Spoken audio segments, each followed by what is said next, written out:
Hello दोस्तों, अंजना के channel में आप सभी का हार्दिक स्वागत है। तो आइए दोस्तों, आज हम जानते हैं दोस्तों कि एकाग्रता का क्या मतलब है। एकाग्र अर्थात धैर्य क्या है। दोस्तों तो बात करते हैं 10 साल का एक बच्चा जो अखबार बेचता है, वो आगे जाकर इंडिया का सबसे पहला बैचलर प्रेसिडेंट बनता है। हम सभी जानते हैं दोस्तों, मैं बात कर रही हूँ डॉक्टर एपीजे अब्दुल कलाम जी के बारे में, जिनकी बोली हुई हर एक बात दोस्तों दुनिया के लिए एक सीख है। लेकिन प्रेसिडेंट बनने का कार्य, ये प्रेसिडेंट बनने का ये जो रास्ता था उनके लिए इतना आसान नहीं था दोस्तों। एक मुस्लिम फैमिली से बिलोंग करने के लिए उन्हें कई सारी समस्याओं का सामना भी करना पड़ा।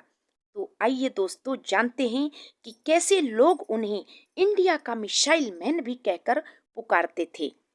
दोस्तों इन्हीं सारे किस्सों में मैं डॉक्टर एपीजे अब्दुल कलाम का एक किस्सा बचपन का आपको सुनाना चाहती हूँ कि कैसे एकाग्रता उन्होंने बनाकर रखी। डॉक्टर एपीजे अब्दुल कलाम के अंदर दोस्तों एकाग्रता भरपूर मात्रा में थी, अर्थात धैर्य था।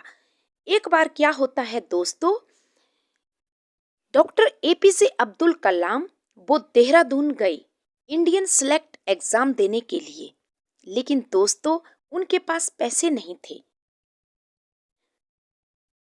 वे देहरादून जाने को उनकी एक जो विवाहित बहन थी, उनकी एक विवाहित बहन ने अपने कुछ जेवर बेचे। उसने अपने जेवर बेचकर उनको देहरादून भेजा, परंतु दोस्तों उन पैसों से भी एक ही तरफ का किराया होता, वापस आने का किराया नहीं था। अब एपीजे डॉक्टर अब्दुल कलाम देहरादून तो पहुंच गए। जब डॉक्टर एपीजे अब्दुल कलाम देहरादून पहुंचे तो एग्जाम में वे सिलेक्ट नहीं हुए।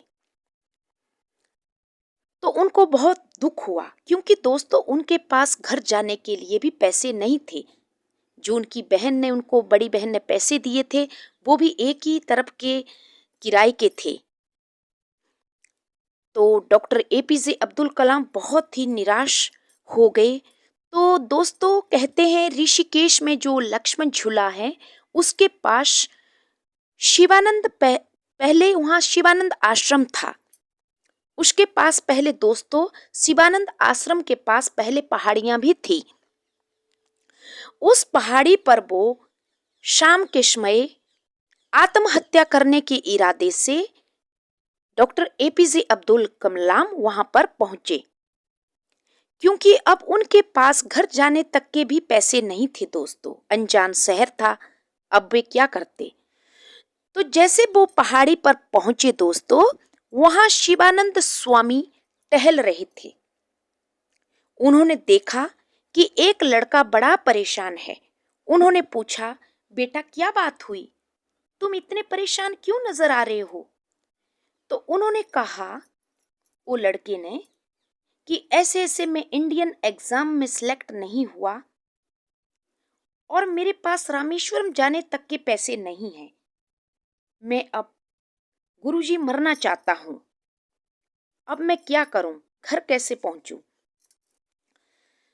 तो उन्होंने कहा कि तुम्हें गलतफहमी है बेटा, तुम्हारा सिलेक्शन पता है क्यों नहीं हुआ। बेटा तुम्हारा सिलेक्शन इसलिए नहीं हुआ कि ईश्वर ने तुम्हें शायद इससे भी बड़े काम के लिए सिलेक्ट किया है, तुम्हारे को चुना है।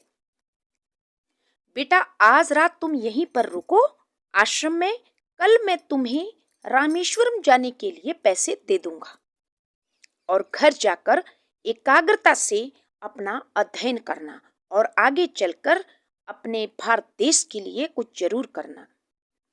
और दोस्तों आप सब तो जानते हैं कि अब्दुल कलाम ने वो काम किया जो अमेरिका की तानाशाही, यूरेनियम लेकर इतराने वाले लोग, क्रायोजेनिक ईंधन के लिए हमारे प्रधानमंत्री को अपने दरवाजे पर रोकने वाले लोग प्रतिबंधों की बाढ़ लगाते रह गए दोस्तों। और हिंदुस्तान ने वो कार्य करके दिखाया, मिसाइल के क्षेत्र में परमाणु बम बनाकर। तो ये था दोस्तों एकाग्र भाव और असफलता के बोध से बाहर आना, जो कि डॉक्टर अब्दुल कलाम ने पूरी दुनिया में करके दिखाया। दोस्तों, असफलता का मतलब है कि ईश्वर ने आपको बड़े काम के लिए चुना है। धैर्य आवश्यक है।